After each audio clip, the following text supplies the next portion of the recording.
Thank Thank you. you. Thank you, sir. Welcome to all. Now, uh, the bill is just going to introduce by Government of India, the Indian Marine Fisheries Bill 2021, uh, practically to enact an act. Uh, just discuss about this bill, Indian Marine Fisheries Bill 2021. We have to go back,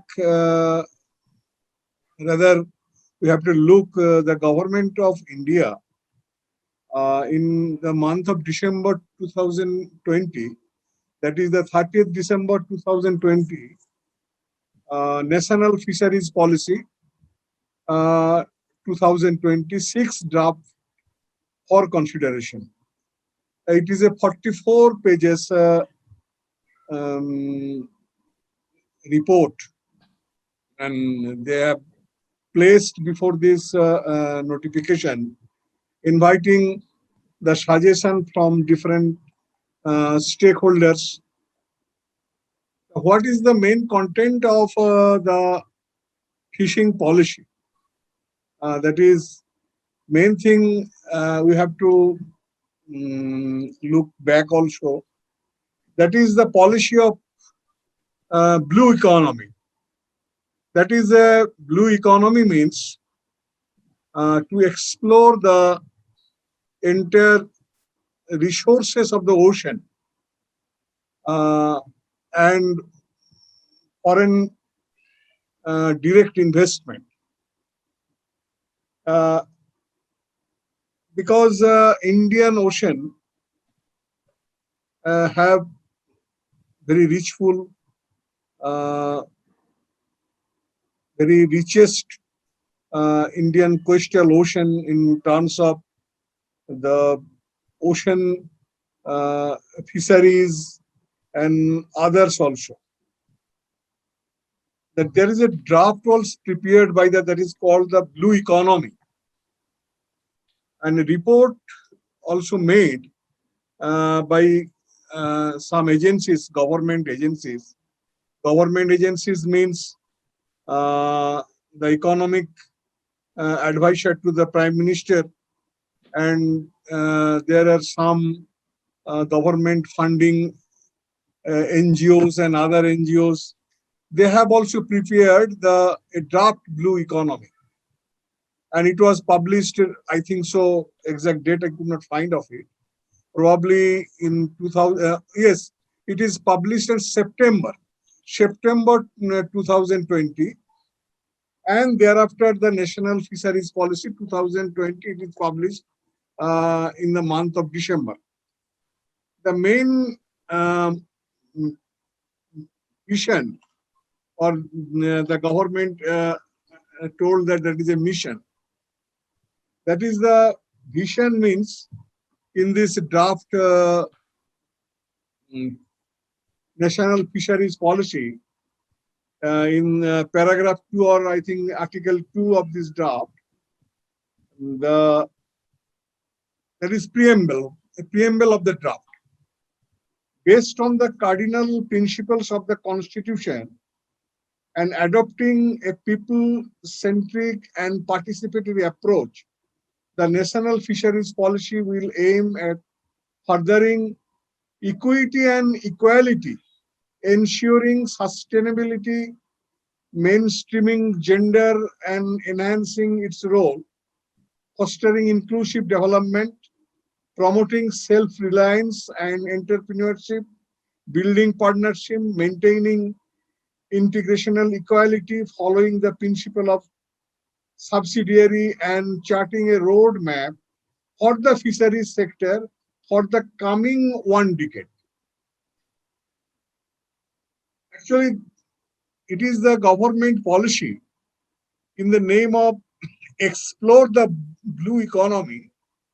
They are allowing the entire foreign direct investment, meaning that the corporates, the foreign corporates, they will come, they will explore the Indian Ocean, they will explore the Indian fisheries, even other transport also, water transport, sea transport, and they will control everything. The entire coastal, Indian coastal, in the name of blue economy, in the name of sea transport, in the name of fishing, the government of India inviting foreign direct investment, meaning that they are handing over the entire ocean resources to the foreign capitals. On that event,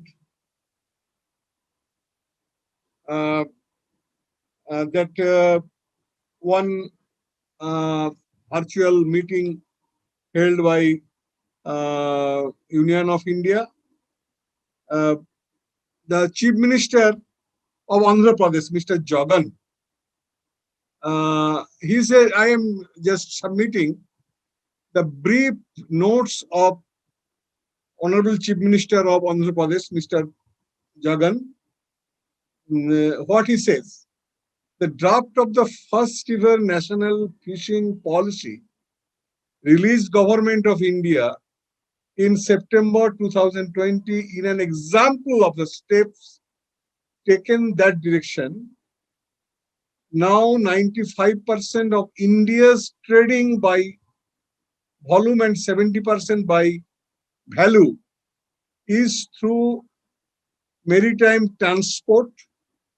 Indian ports handled approximately 1.2 billion metric tons of cargo traffic in the year 2019-2020,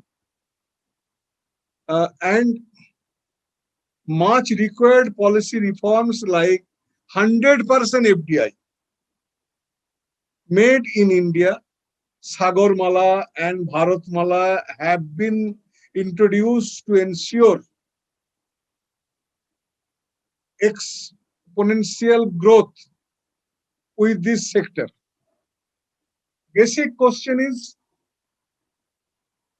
the entire sea resources, including the sea fishing, handed over to the multinational companies, foreign companies, that so-called imperialist forces. They are trying to, they will occupy the entire sea resources of India. Why India government is pressing it? It is because the World Bank and World Trade Organization, they are giving pressure to the government of India since 2010 for development of the blue economy, by which the foreign multinationals company, they can capture entire our sources. Now question is, I am going through the question, they are talking about the sustainable growth. Government is talking the equality. Because India is such a country, there the so many profession, so many trades are based on the caste, based on the traditional Indian fishing, whether it is inland fishing or sea fishing, it is completely a traditional work of the fishermen, except aquaculture. Some aquaculture is developed in inland fishing also. Particularly in Tamil Nadu, longest coastal border, almost 190,000 square kilometer area. The traditional 680 coastal villages, more than 1.5 million traditional fishermen and employed. Their livelihood of their families depends on the coastal fishing. What is the main target to introduce the bill? That is the first thing. That is the first target is to introduce the bill mainly to uh, control the fishing and the licensing for the fishing. The in proposed bill, section 3 to 8 of the bill referred to licensing for fishing in the exclusive economic zone and beyond the exclusive economic zone. You know better that 12 nautical mile, that is beyond the 12 nautical miles, that is the exclusive economic zone, and territorial water is completely regulated by the state government, because as per Article 246 of the Constitution and 7th schedule of the Constitution of India, fisheries is the subject of state. So without consulting, without giving the consent of state government, when the central government is going to introduce this bill in parliament, it is completely violative of the 7th schedule and also Article 246 of the Constitution of India. That is section 3 to 8 of the bill.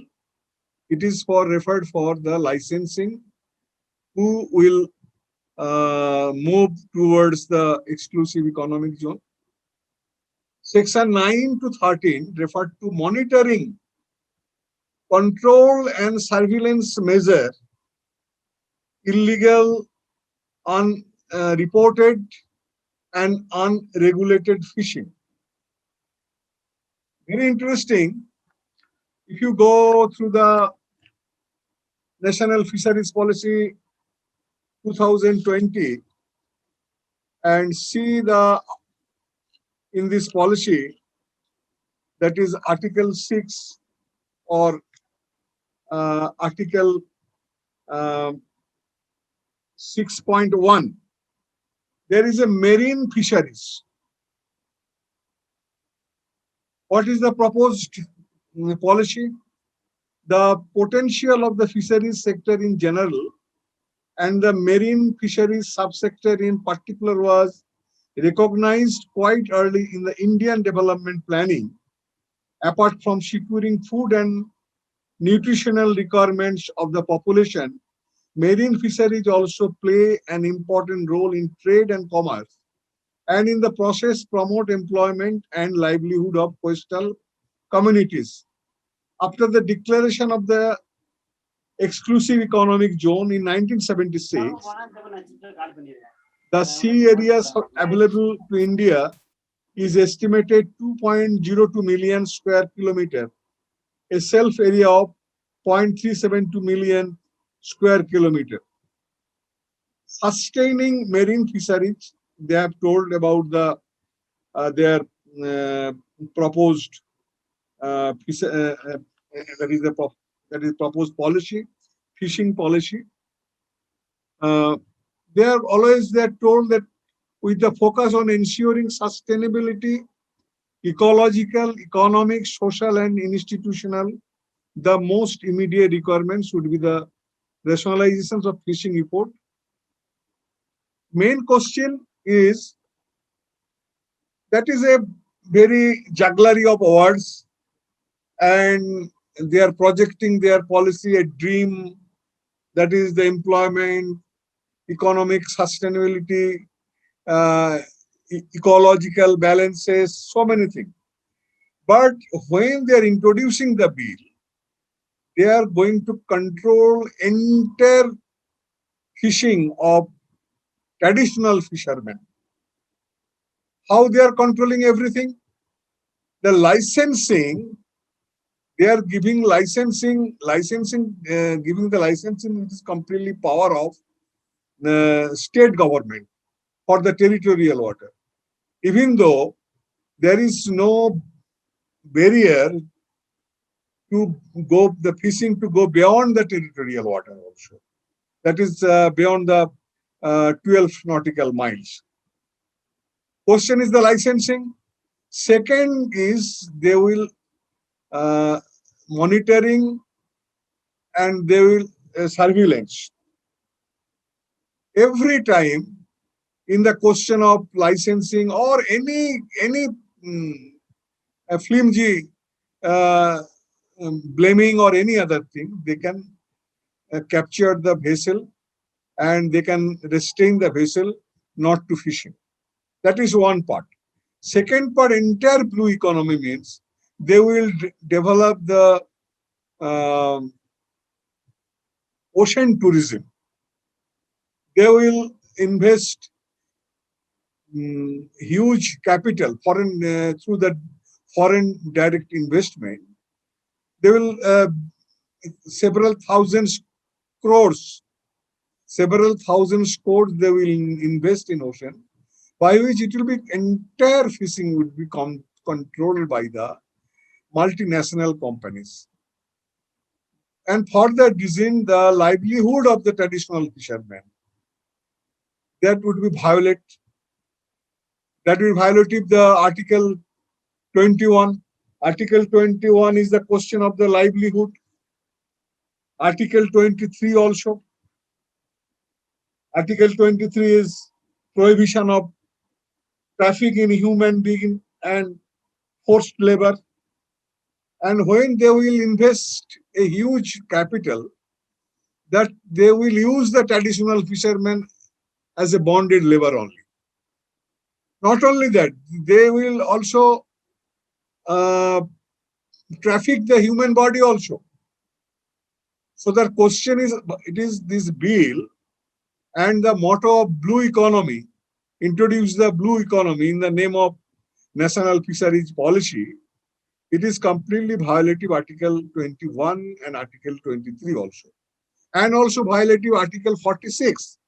Article 46, the such a Article 46, it is completely promotion of educational and economic interest of scheduled caste, scheduled tribes and other weaker section. By the fishing of traditional fishermen of Tamil Nadu, they are promoting their education of the children's, their development, they are belong to weaker section people. In spite of that, this type of introduction of bill, it is also completely violative Article 13 also. Because in laws inconsistent with or within derogation of fundamental rights. By this introduction of this bill, the traditional fishermen will face immense sufferings. They will be eliminated from their profession. And such type of law, introduce this law, it is completely violative of the Article 13 of the Constitution of India. That is the multiple dimension of this bill, which can demolish the fabric of federalism of India, because they are denying the state right. They infringe the 7th schedule, that is fisheries is complete the domain of the state.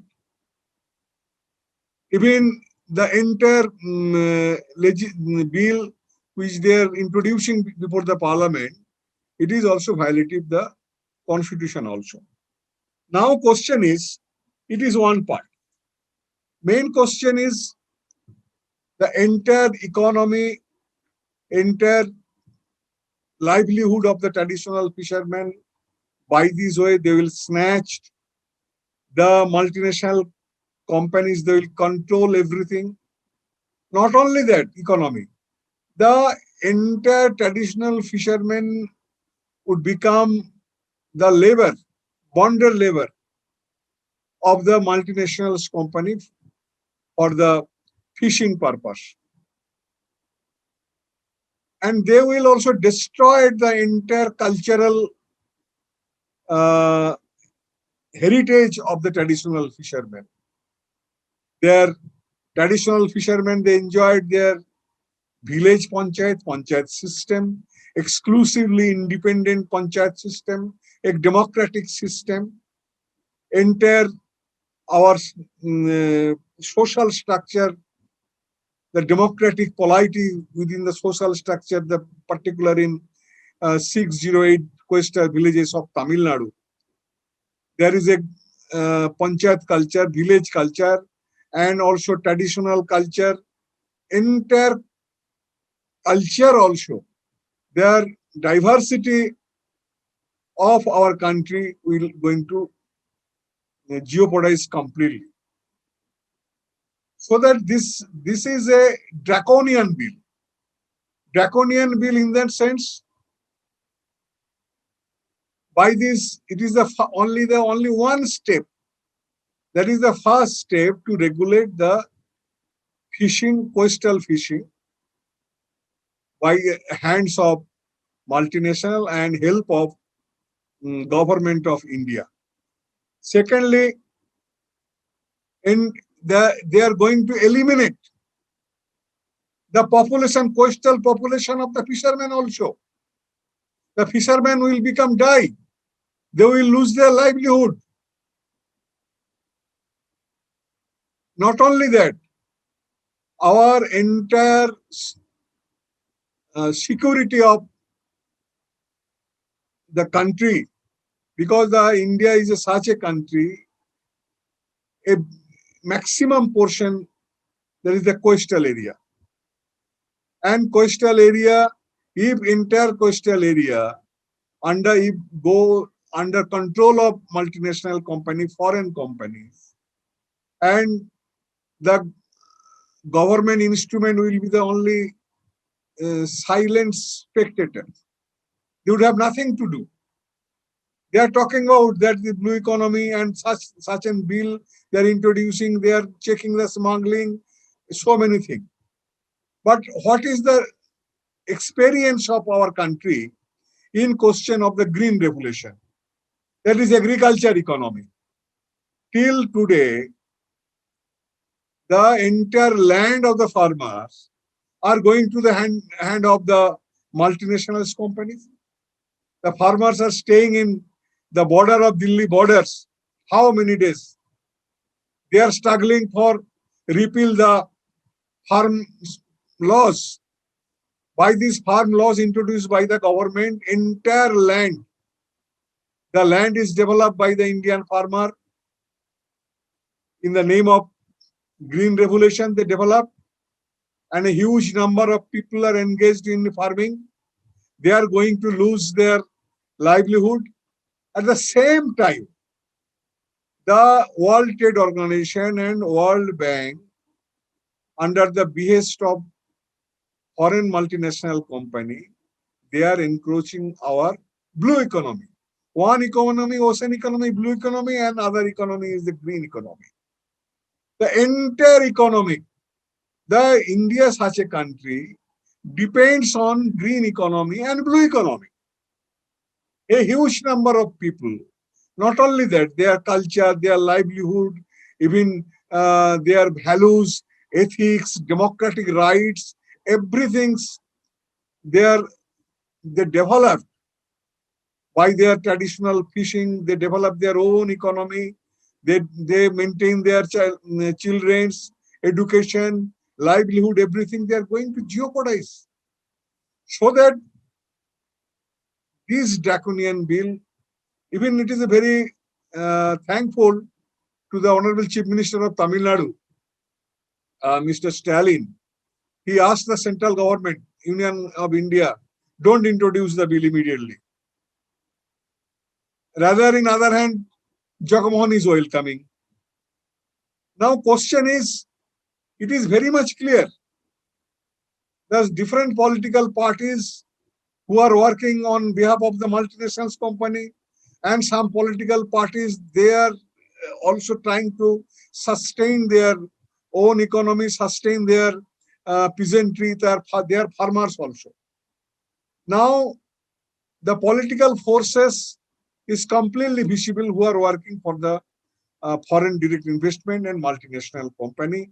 Now, it is our duty throughout India, like our farmers, we have to resist this policy. We have to protect our traditional fishermen. We have to maintain our ecological balances. We have to maintain our cultural diversity. It is a democratic right of the traditional fishermen to fishing the territorial water and fishing the exclusive economic zone also.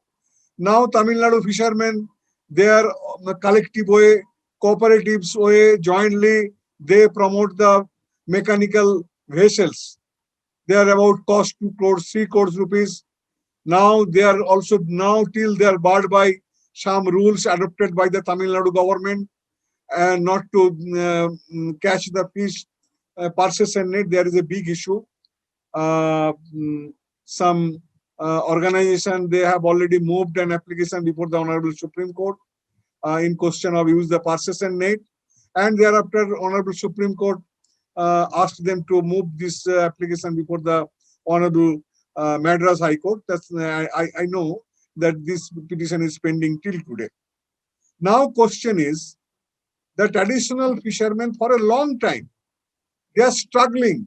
They are fighting against such foreign direct investment. Even not only now, for a long back, they are working for preserve their traditional rights.